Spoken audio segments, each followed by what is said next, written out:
Good evening. Thank you so much for making time to join us this evening in our top stories. Tonight, NTV reports on a day of chaos and drama at City Hall.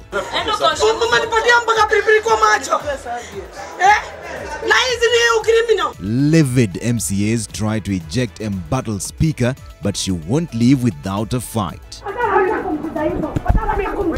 Also tonight, a rush against time.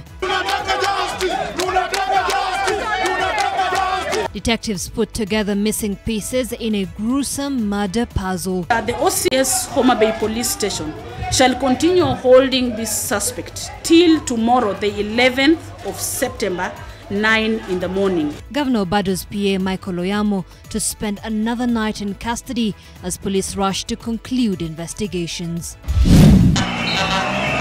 And after the madness, reality strikes. We are going to ensure that all of them are detained and the drivers who are driving those vehicles taken to court. Matatu caught on camera ramming police car and endangering lives impounded while driver remains at large. Also tonight, rising from rice. Hii ni kazi iko na pesa. Sababu kama mamangu na babangu waliweza kunisomesha na hii pesa ya mchele. NTV's My Job features 24-year-old James Murimi making a living through rice farming.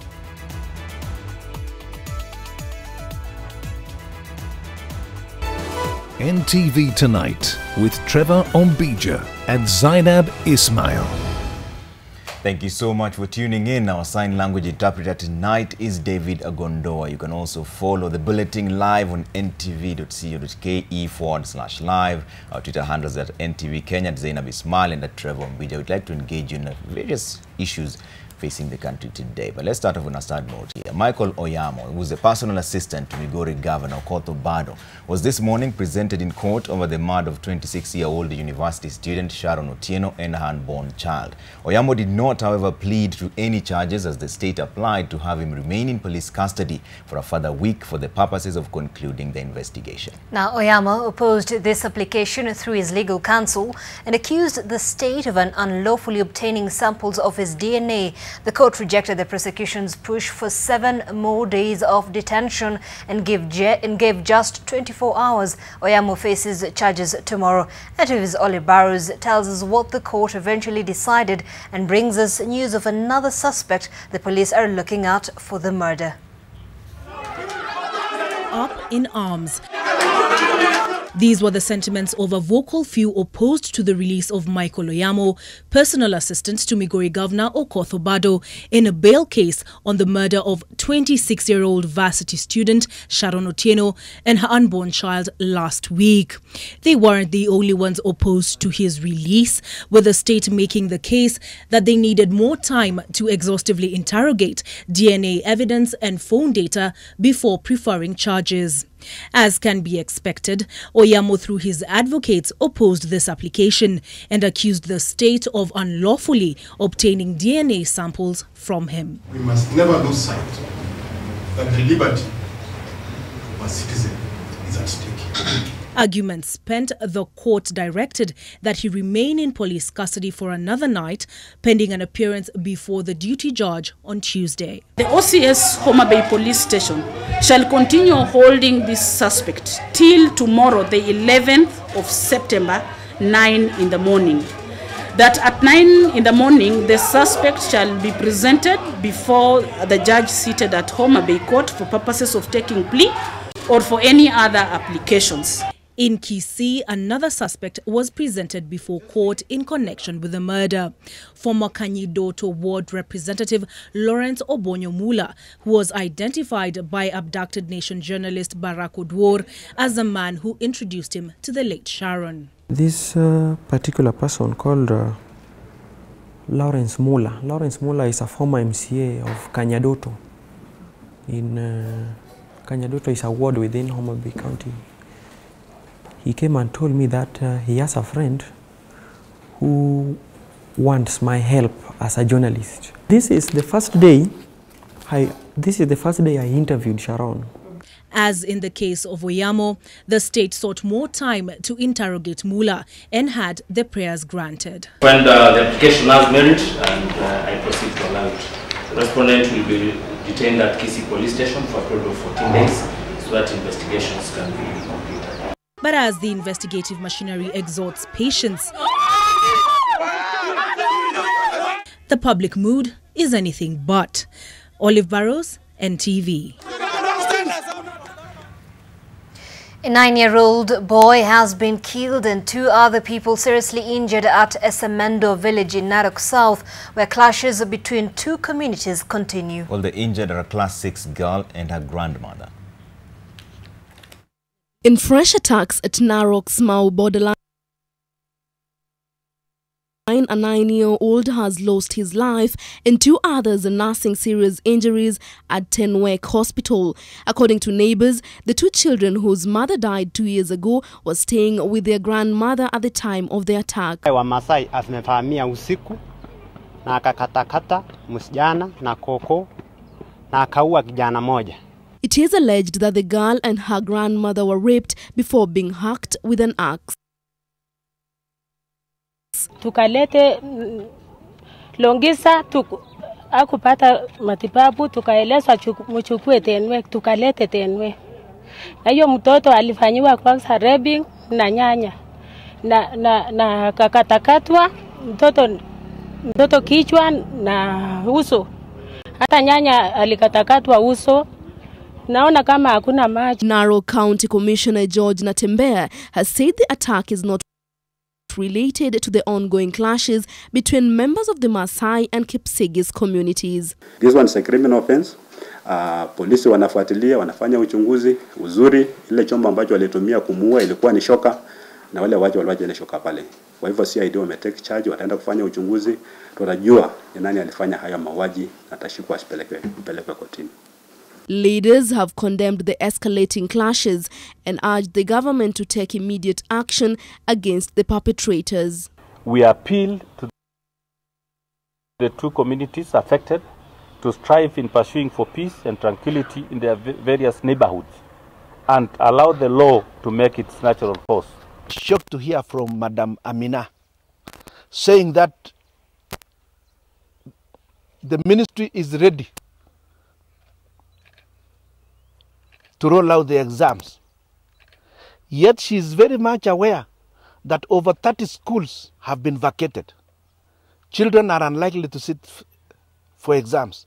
Can she tell us what will happen to these children? Tension remains high despite the calm that was reported in parts of Ololoipangi, Naisoya and Olpsimoru during the weekend. Nur Abdulaziz, NTV.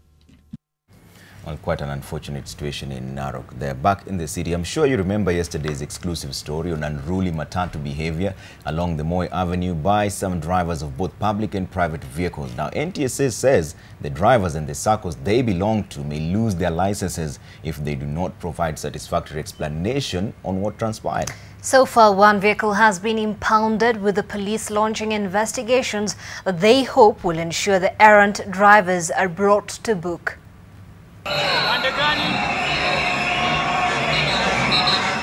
It was an incident that stirred up widespread public outrage. A display of brazen impunity by mainly PSV drivers, egged on by groups of shouting youth. We were shocked that in the middle of our capital city, such kind of behavior in broad daylight, in total disregard to any traffic rules and regulation, people can go to such an extent. It's unbelievable. These young boys and girls came from homes where we have parents. They should take that responsibility of advising their children. This disregard for the law and the rowdiness exhibited by the youth came to a climax as one of the matatus rammed a parked police vehicle, sparking confrontation between the youth and the police. The said vehicle was in the early hours of the morning, located and impounded at the Central Police Station. The driver's whereabouts are still unknown as the SACCO management await the decision of the NTSA. The vehicle belongs to our SACCO, and our SACCO operates from Kawasukari along the route. We have about 10 vehicles involved. 6 of them are PSV operators, 4 are private vehicles. We have their registration details and their owners. On the private motorist, we have forwarded the details to the police to apprehend this private motorist because they are equally guilty of violating traffic rules and regulations. The Association of Matatu Operators, through their chair Jamal Hassan, has urged the Transport Regulation Body not to take a blanket disciplinary action against the SACCOs because they too are to blame for what transpired yesterday. At the end of the day, unapata NTSA wana issue to each and every person mwenye anakuja wanamuissue tu license. Na sisi kama wenye masako, wenye matatu, mtu akikuletea license unaamini yako sawa because kitu ya kwanza amepatiwa good conduct, kitu ya pili ameacha documents zake zote huko.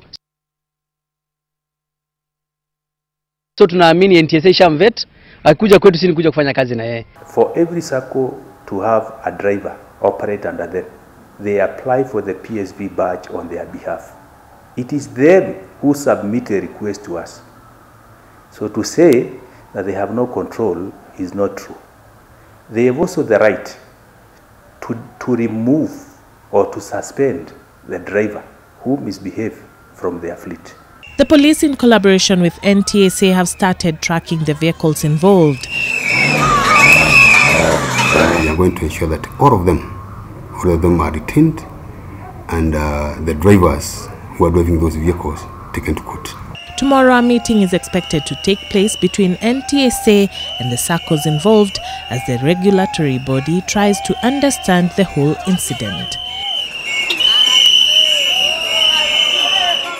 Charity Mwangi, NTV. All right, now, embattled Nairobi County Assembly Speaker Beatrice ELACHI is accusing County Clerk Jacob Ngwele of her woes that culminated in an impeachment vote against her on Thursday last week. Chaos rocked City Hall today when members of the County Assembly tried to physically eject the Speaker from her office. NTV's Kennedy Muredi was there. The office of the Nairobi County Assembly Speaker, Beatrice ELACHI, had more guests than usual for a Monday morning. County Assembly members were insistent that she vacates office. They demanded her exit, saying the decision to oust her last week was final and could not be overturned by the courts. ELACHI got an order on Thursday evening overturning the decision of the Assembly, whose 103 members voted to send her packing. For more than an hour, there was a push and pull as women MCAs and some of their male counterparts engaged in a shouting match in an attempt to force her out.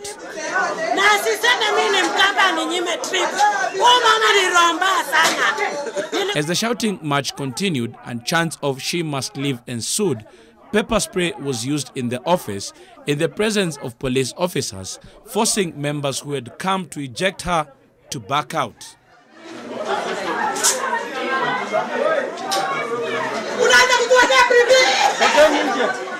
At one time, this nominated MCA started removing some of ELACHI's belongings from the office, including office furniture, in an effort to force her out.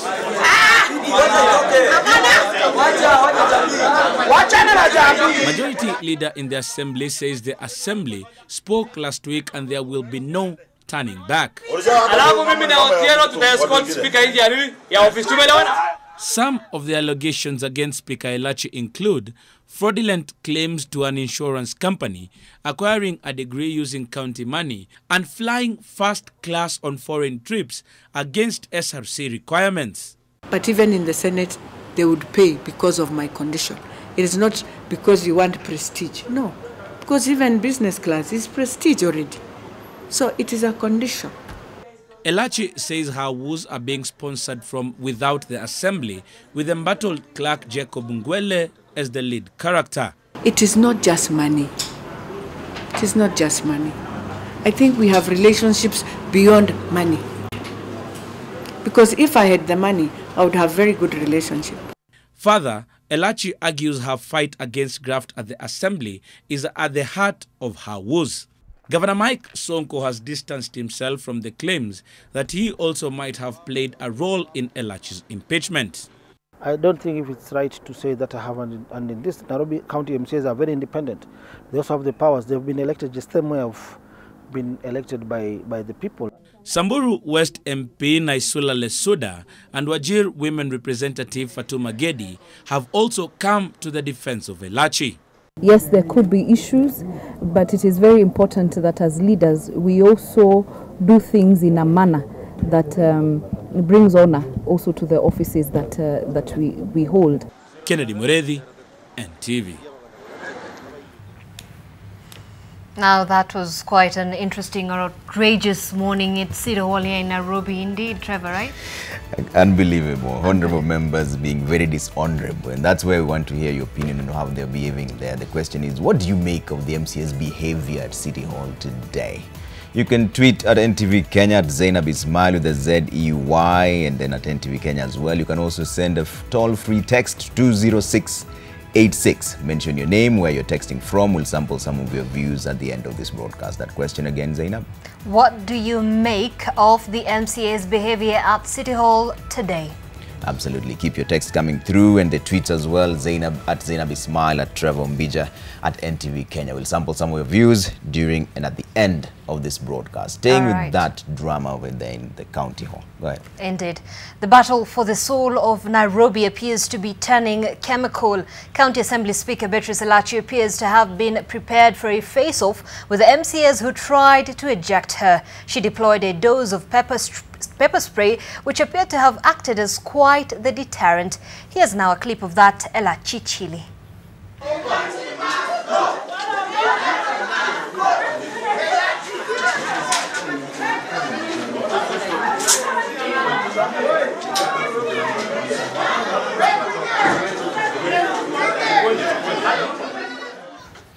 All right, and away from Elachi's chili, let's talk about the stories of the day and keep your opinion coming and how the MCAs behaved. We'll sample some of them during this broadcast as well. And away from that drama at the county hall, the pre-trial hearing for the Patel Dam tragedy case, slated to start today, failed to kick off after the prosecution failed to produce documents for defense counsel or to the court other than just the charge sheet. However, the first accused wants the court to review the bail terms issued earlier and make it possible for him to access his passport to allow him to travel to Bombay to see his child, a request that did not settle well with the lawyers representing the victims. Directives from the court as to whether he shall be handed his travel documents will be made on the 14th of October this month.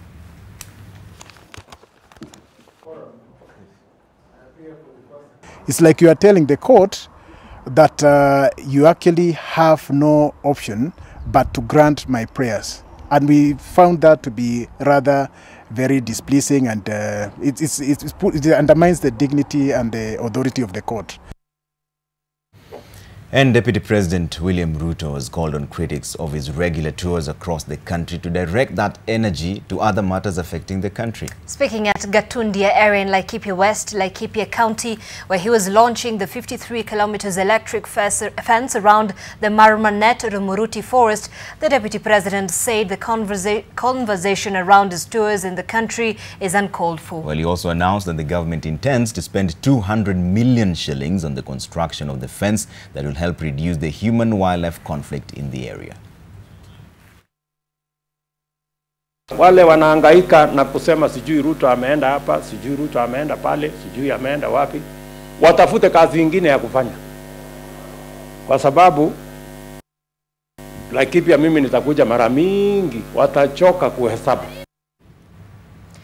Traders at Uhuru Market staged protests for the third time in a fortnight, demanding answers from the Deputy County Commissioner, who they accuse of being behind stall allocation challenges at the market. Well, the traders say that they want justice and allege harassment and mistreatment by the administrators. The traders further say that they have been intimidated and victimized by local police and administrators, who they say demand bribes from the traders and that some stores have been sold to newcomers. They demanded proper allocation of stalls in the market with priority given to those who have been there before. Several traders were arrested on Saturday, allegedly over false allegations about demolition of stalls. They were later released after other traders held protests outside Jogoo Road Police Station. Many traders say the administration has taken to branding them Mungiki sect members to justify the injustices meted on them. All efforts to reach the DCC were futile. He was said to be out of office for the better part of the day.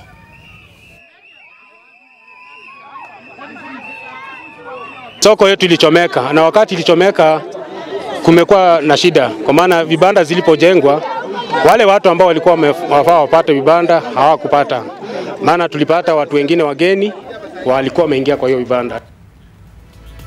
All right, and we'll be taking a short break here on NTV tonight, but in our question of the day. Absolutely, we were asking you and we're still asking, what do you make of the MCA's behavior today at City Hall? You can tweet at Trevor Mbijat, Zainab Smile. There goes the question, what do you make of the MCA's behavior at City Hall today? At Zainab Smile, at Trevor Mbijat, NTV Kenya. You can also SMS for free to 20686. Just state your name and where you're texting from. We'll sample some of the views during this broadcast.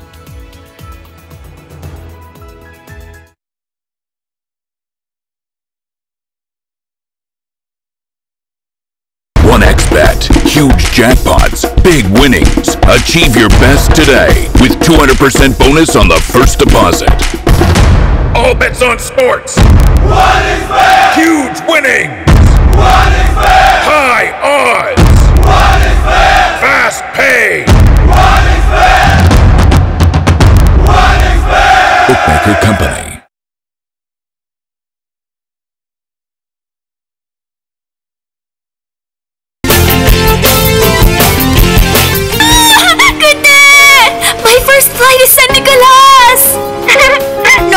Seriously? Are you free later tonight? Tonight? Yes. I'm sorry, Sarah.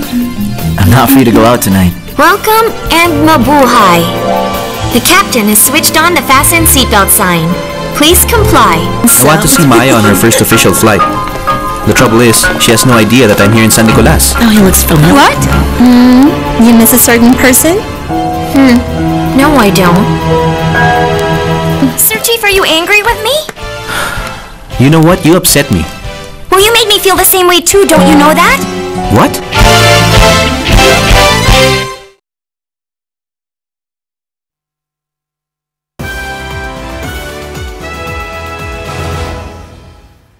All right, welcome back. Now, rice farming in Kenya can perhaps be dated back to previous generations when not too many white-collar jobs were in the offing. Nonetheless, for 24-year-old James Murimi, a rice farmer in Mwea, it is the most fulfilling job and no office work can match its benefits, not even in this day and age. On this week's segment of My Job, NTV's Mel Meander brings us the story of an information technology graduate who will not give up rice farming for anything else.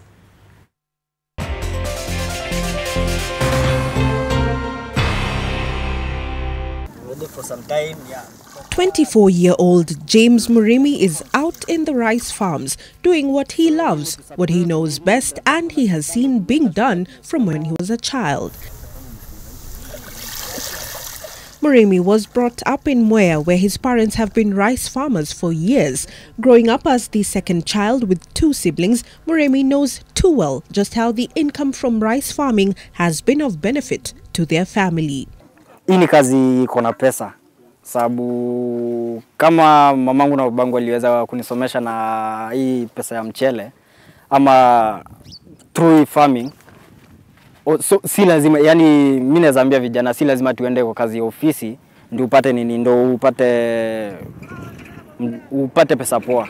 And true to his words, Murimi has not been keen on looking for a white-collar job. He holds an information technology degree, yet he still prefers rice farming. Siwezi acha ukulima sababu nikiacha ukulima, mwingine acha ukulima, mwingine acha ukulima. Yani hatutakuwa hatutakuwa na chakula ya kutosha Kenya. Every morning, Murimi wakes up to till the land alongside other workers who turn the soil on the 4-acre piece of land owned by his family. The annual income, he says, has been well worth it. Eka moja natoka gunia kama 35.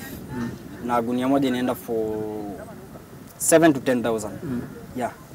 So ukihesabu hiyo nini yote inakaribia ni rasa kituka 1 million hivi. Even so, rice farming comes with its fair share of challenges. Unapata saa nyingine kuna magonjwa yanakuja kama na kukosa maji sababu like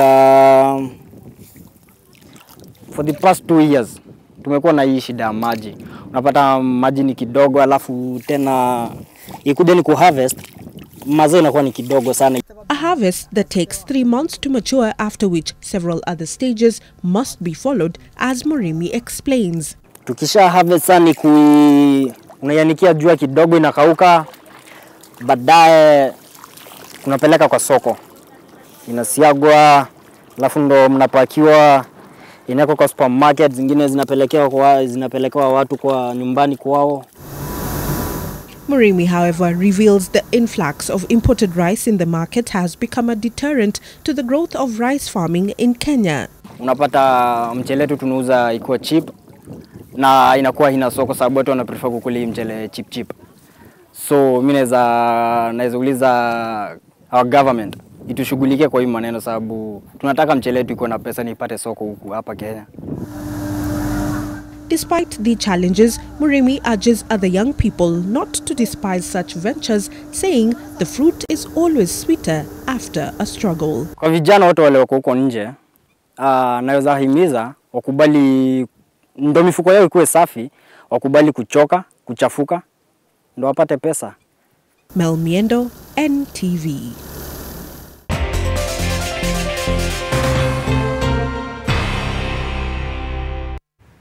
Thank you so much, Mel Miendo. That was quite an inspiration. And today, remember, we witnessed drama galore at the City Hall here in Nairobi. We were asking you, what do you think of the MCA's behavior in impeaching the Nairobi County Speaker, Beatrice Elachi? And Trevor Mbija is going to sample some of those views so far. Trevor, what do you have? Absolutely, Zainab. There's been a lot of discussion about it and it's been trending in various ways. Right now, Jose Maliangu Joseph Wataka says the MCAs did not present their issues with decorum. They were known for their uncouth behavior since when they were councillors at defunct Nairobi City County. We still have more here from Yuri Kaf, who says these MCAs are just the same everywhere to enjoy allowances and other benefits. If that energy could be directed to ensure that Wanjiku has water, good roads and affordable health, it would make a big difference. And we still have more here. Beatrice Ndungu says the behavior of MCAs doesn't come as a surprise. They're still the conjurers we have always known. And we have Cherono here, who says simply the behavior is childish by the MCAs. And we have Amos Koech, who says Nairobi MCAs have their rights, but they understand the law better. Therefore, they should heed the court ruling on Elachi's case. And we have David Osiany here, who's a regular on the show. He says, watching dramas, Nairobi City Speaker Beatrice Elachi is forced out of office by the MCAs. Disturbingly, though, one of the MCAs comes to the cameras and says, alitunyima trips za kwenda US, yeye anaenda peke yake na anatunyima. Lazima aende. Sorry, Nairobians, it's not about you. And the last one here from Nelson Harvey, who's a lawyer. He says chaos at City Hall over the impeachment of County Speaker Beatrice Elachi confirms that MCAs are no better in behavior than their predecessors, the councillors. Yet the County Assembly is the pool where we have to fish members of Parliament, governors, and let the list end there. All right, and on that note, we take a short break. Keep your opinion coming and still sample some of them during this broadcast and at the tail end as well. We still have a lot more for you. Stay with NTV tonight.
All right, welcome to our business segment. Now, hundreds of Kenyans living along the Kenya-Uganda border have continued to flock to Uganda to buy cheaper fuel as the government continues to defy a court order to halt the 16% value-added tax on petroleum products.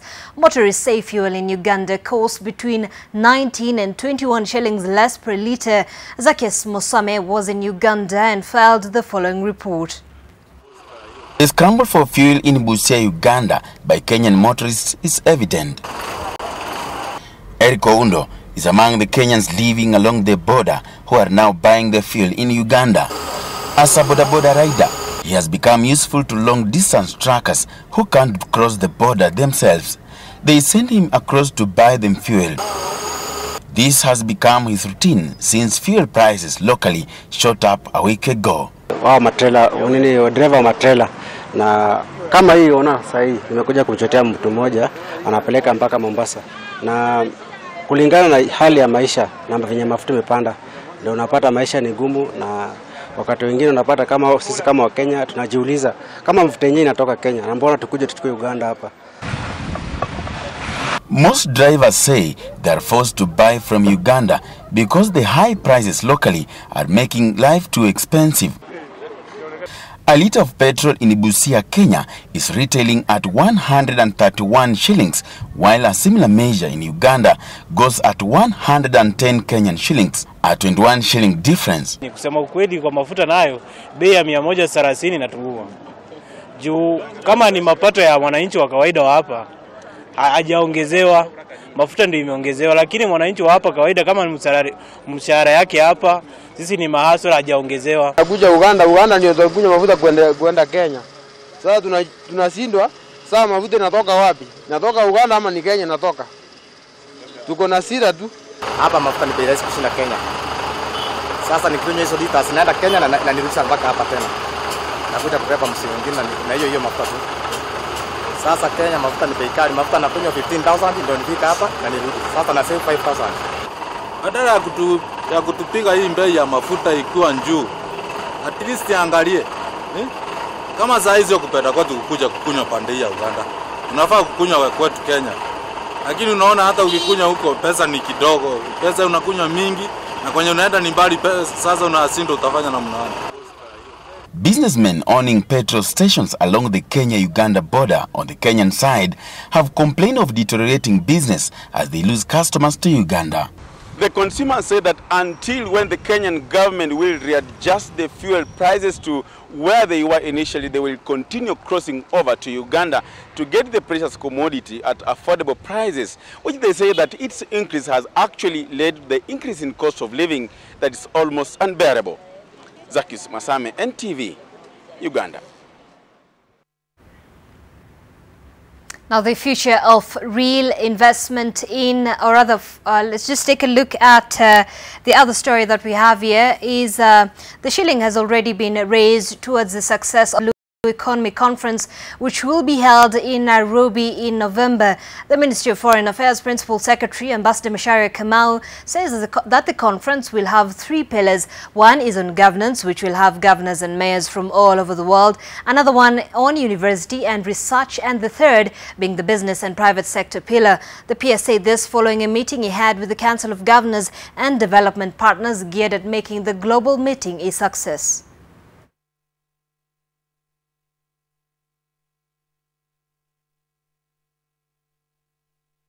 Issues of local government, issues of governance at the local level, issues of devolution, municipalities are critical to the delivery of the blue economy.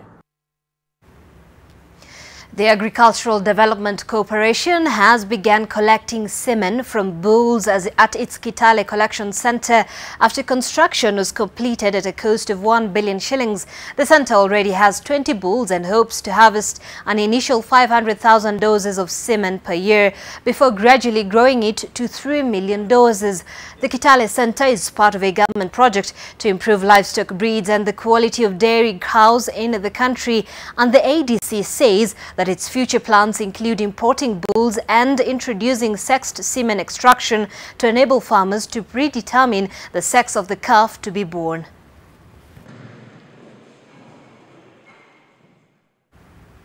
Farmers who supply coffee to Komodhai factory in Kiambu County have accused their leaders of mismanagement of the factory and misappropriation of their funds. The farmers say they have not been paid since last year and the managers cannot explain why they haven't been paid, yet their coffee was sold.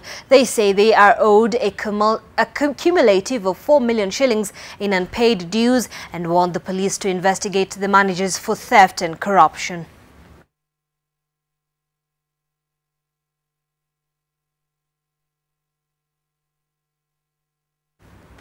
All right, let's now take a look at the financials in the country. NTV Financial Report in association with the University of Nairobi.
Join the renowned University of Nairobi School of Business for market.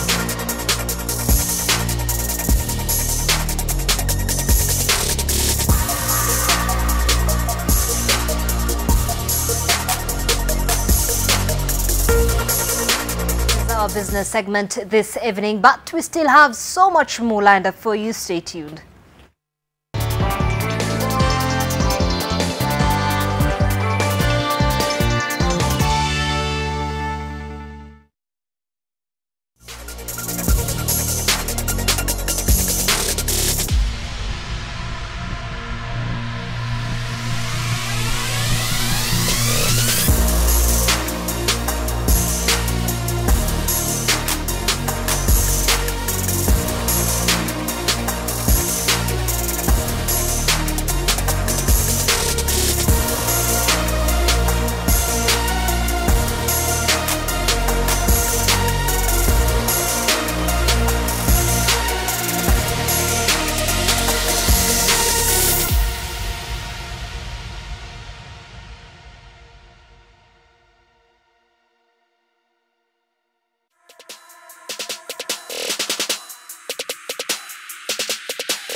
Welcome back to the program. Now, transport along the Murang'a-Kireaini road was paralyzed for the better part of the day after Matatu operators blocked the road protesting the poor state it is in.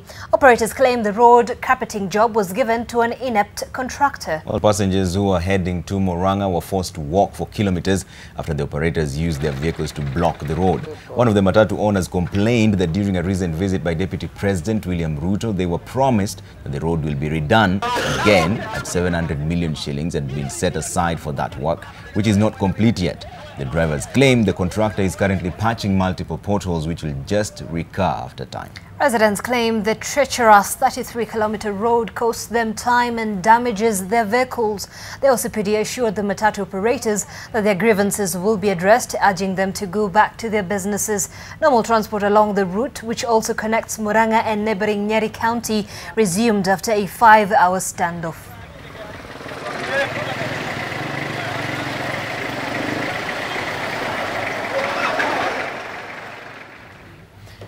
And away from that, the Council of Governors is tonight at a crossroads over funds meant to be sent to the counties by the Treasury. So far, the council says only 25 out of the 47 counties have received partial payments, but that is only on paper, for no county has received hard cash in the accounts. Well, COG Chairperson Josephat NAROK says the counties risk grinding to a halt since for 2 months, not even the county staff have been paid. They were speaking after meeting the Controller of Budget and the Commission of Revenue Allocation. At the same time, Council of Governors called on President Kenyatta to resolve the 16% VAT standoff and asked the police to conclude their investigations into allegations surrounding 2 of their members, Migori Governor Koth Obado and Garissa Governor Ali Korani. We call upon the National Treasury to base division of revenue on the functions being performed by counties. County operations are in jeopardy since functions cannot match the resources being allocated. There is an urgent need for extensive costing of all functions performed by both levels of governments and allocations made based on a formula where resources follow functions. Delay of disbursements of funds from the National Treasury. We are concerned that 3 months into the financial year 2018-2019, only 25 counties have received partial funds for the first quarter. The slow disbursement hampers implementation of development projects. We urge the National Treasury to hasten the process to enable counties to optimally perform their functions and improve service delivery. All right, and on that note, NTV Tonight takes a very short break. Brown Otwal is already in studio with the latest sporting action in just a bit.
Let's have a look at the day's sporting news. Welcome, my name is Brian Otwal. Fresh from the surprise 1-0 win over Ghana, Kenya's Harambee Stars will be looking to continue their winning ways when they take on Flames of Malawi, who will be hoping to bounce back from a 3-0 loss against Morocco.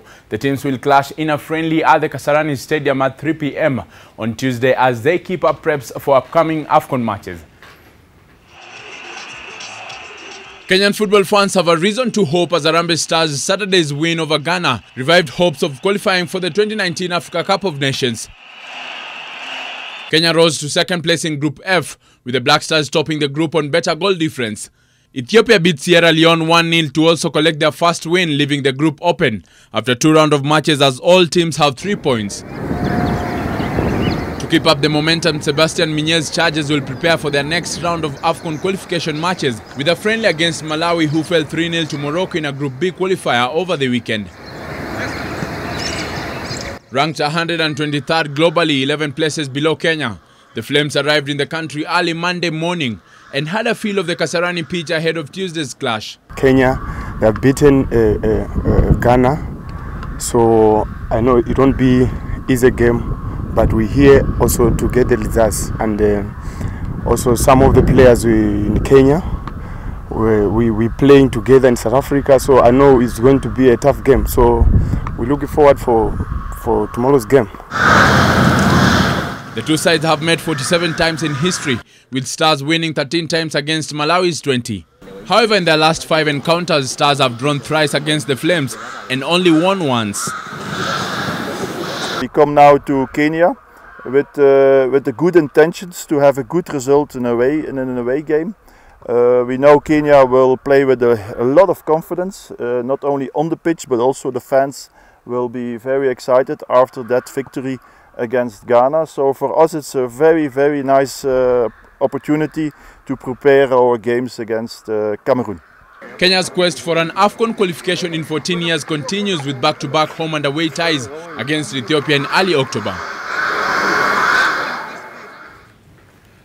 And two-time World Marathon champion Edna Kiplagat has an eye on making history when she takes to the streets of Berlin for the Berlin Marathon. If she finishes, she will become the first ever elite able-bodied woman to finish all 6 world major marathons. And if she is top 3, she will also become the only able-bodied woman to podium at all 6 of the world majors. And as Gabriel Kudaka reports, at 38 years old, Kiplagat still has the desire to excel, and her coaching team has asked for fast times from the pacers.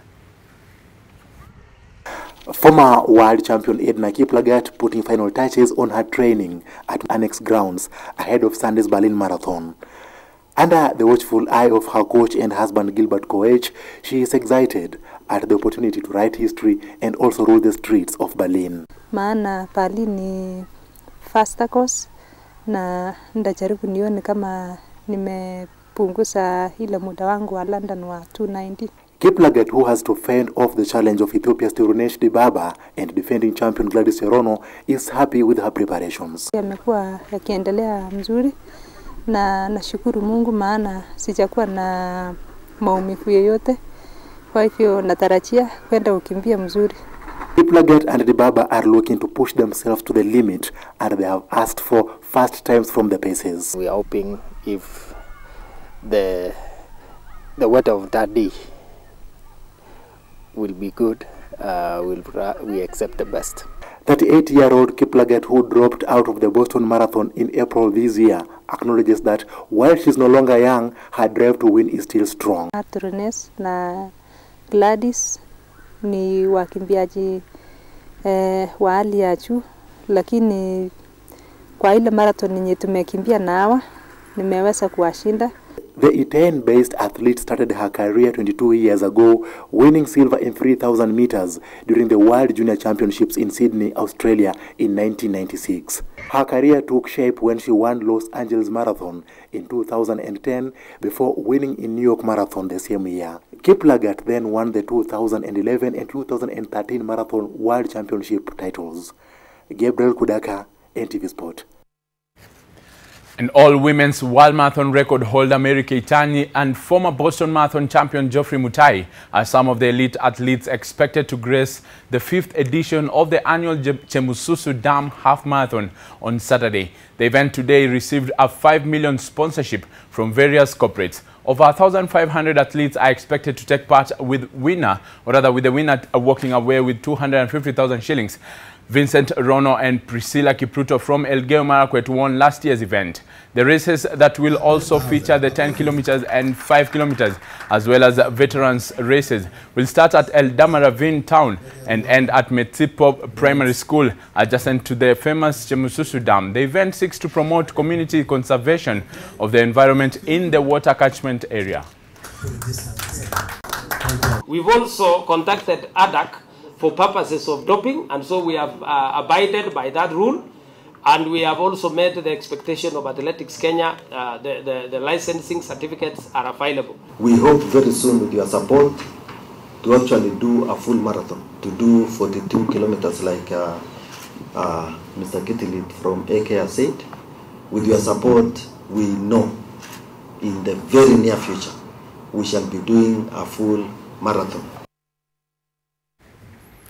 Heading into the Christie Sevens, that is the final leg of the 6-leg circuit of the National Sevens Rugby Circuit, sponsored by Stanbic Bank. Only Menengai Cream Homeboys, Stanbic Mwamba or KCB can be crowned the 2018 champions. Homeboys have led from the start on the back of 3 wins in a row at Prince Lu, Kabeberu and Sepetuka. However, with Nakuru RFC winning the driftwood leg and Mwamba finally winning a leg at Dala, the DJs still need one final good dance to be crowned the champions, as they top with 100 points. Kulabu are second on 82 points, with KCB third with 81 points. Christie Sevens will be hosted by SportPesa Queens this weekend at RFA grounds.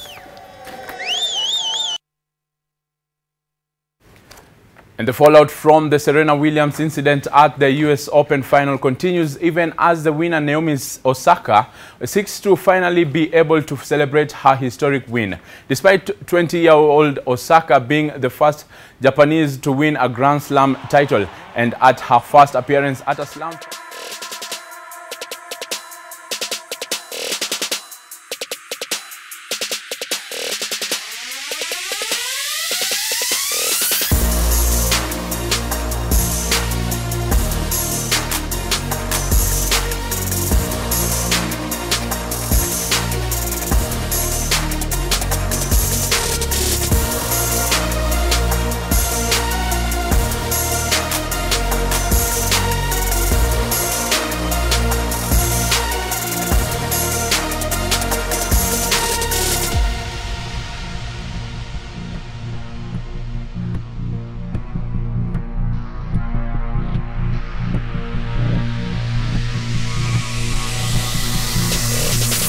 Weekend for Kenya. On Saturday afternoon, the national football team Harambee Stars stunned Ghana 1-0 to revive AFCON 2019 qualification hopes. And on Saturday night, Fatuma Zarika managed to defend her WBC Super Bantamweight title as she overcame a plucky Mexican Yamileth Mercado. Highlights of these two moments are NTV Sports Moment of the Weekend.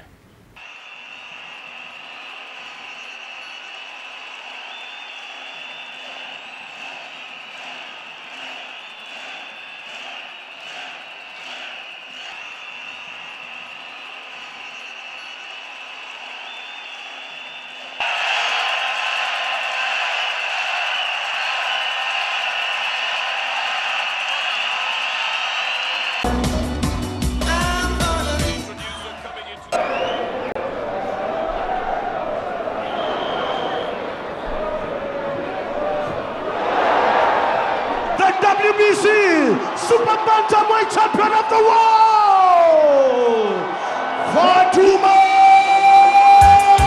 Iron Fist Zarika.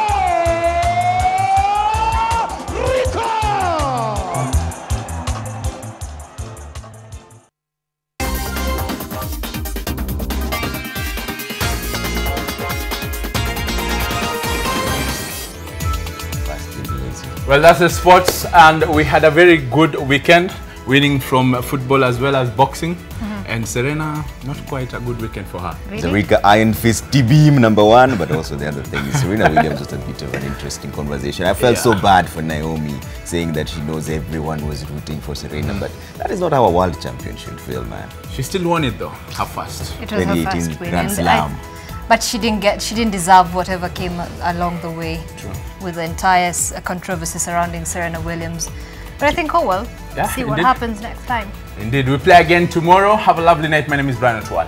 Indeed, and my name is Zenav Ismail. Our sign language interpreter this evening was David Agondoa. Trevor Mbija is my name. Mark Masai is coming up next. You must have seen this by now. There's been a great assault against journalists covering different stories, most likely from the people who don't like those stories covered. We have a great panel of journalists here.